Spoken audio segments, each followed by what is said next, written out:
All right, welcome to the Explainer. Today we're tackling a massive question in the world of AI. How do we actually know if one model is any better than another? We're going to deconstruct what all those benchmark scores really truly mean. And let's start with this, from AI researcher Andrej Karpathy. He just came right out and said it. There is an evaluation crisis. And you got to admit, that's a pretty startling statement, right? Because while we're constantly hearing about the next biggest, baddest AI model, it turns out the very yardstick we're using to measure better might be fundamentally broken. I'm sure you've seen these before, right? These leaderboards? It's just a wall of names. Claude, Gemini, Llama. And right next to them, this sea of acronyms and percentages. It's all presented like it's objective fact. But what does it really tell us? What does it mean when one model is a few points higher? Honestly, it's a super confusing landscape, and today we're going to try and make sense of it. And that right there is the central question for our entire explainer today. How do we really know if an AI is any good? As we're about to find out, the answer is way more complicated than just picking the highest number on a chart.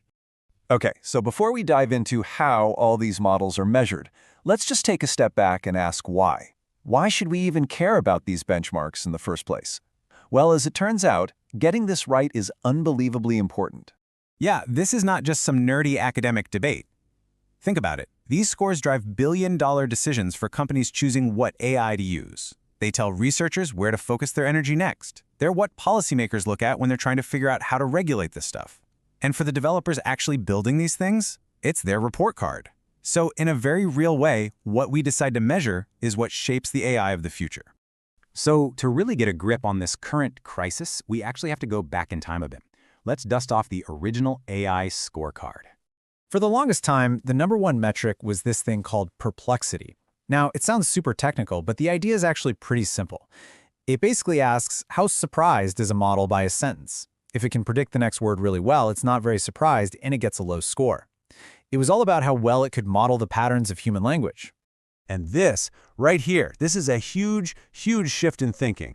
The old school way, the perplexity way, was about perfectly predicting any and all text. But the new school approach, which is what we have now, is way more practical. It basically says, you know what, forget predicting everything perfectly, let's just see how well it does on a handful of specific jobs we actually want it to do. So, okay, what do these new school tasks actually look like? Well, this is where the models have to run what I like to call the benchmark gauntlet. Basically, a series of brutal exams designed to push them right to their breaking point. First up is MMLU. The easiest way to think about this is like the SATs, but for an AI.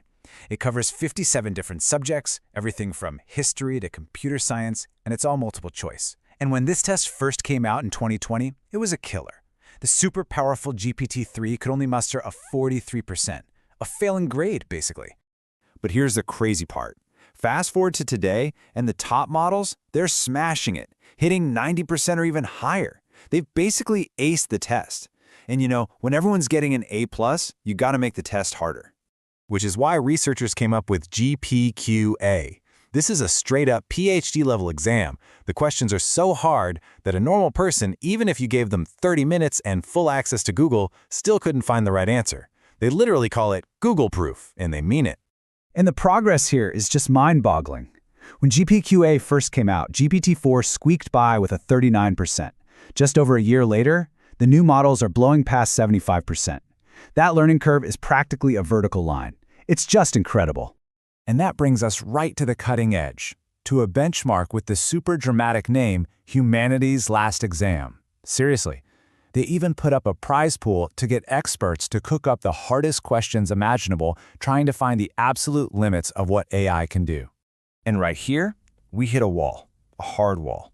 Even the most powerful AIs we have today are only getting about 20% of these questions right. It just goes to show you there's still a massive, massive gap between where we are now and where we're going. All right, but this is where our investigation takes a really sharp turn, because as cool as all these test scores are, getting an A+ on a standardized test doesn't always mean you're actually useful or even smart in the real world. This quote right here gets to the absolute core of the issue. Are you asking me or are you quizzing me? See, pretty much all of these benchmarks are quizzing. The person giving the test already knows the answer. But in real life, when we use these tools, we're asking, precisely because we don't know the answer. And that's a huge fundamental difference. And yeah, once you start pulling back the curtain, you see all kinds of problems. There's what they call contamination. Did the model accidentally see the answers on the internet while it was being trained? Then there's gaming the system. Models can figure out weird tricks, like just writing longer answers because they learn that humans tend to rate those higher. A lot of the tests just aren't realistic. They ask AIs to do bizarre stuff no one ever would. And finally, relying on human judgment is messy. You've got platforms like Chatbot Arena where the judges are, and I quote, random people from the internet. That's not exactly scientific. So, okay, after laying out all this evidence, all the flaws in the system, we get to the final verdict, and it's a big one. We have to completely dismantle this idea of a single best model. So let me just say it plainly. There is no single best model. It's a myth. Period. The AI that's best for writing computer code is probably not going to be the best one for writing a beautiful poem. The model you want to summarize dense medical papers is going to be totally different than the one you want for quick and cheap customer service chats. The right answer always depends on what you're trying to do. So instead of obsessing over a leaderboard, here's a much smarter way to think about it. Whenever you see a claim, just ask yourself these 4 questions. 1, what are the inputs? What kind of questions are they even testing? 2, how are they calling the model? What are the prompts?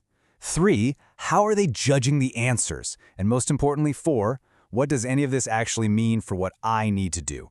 This little framework helps you cut right through the hype. And that leaves us with one last and maybe the most important question of all. The way we measure AI today is, without a doubt, defining the AI of tomorrow. Because what gets measured gets improved. So looking at this whole messy, complicated, and sometimes flawed picture, are we absolutely sure we're measuring the right things?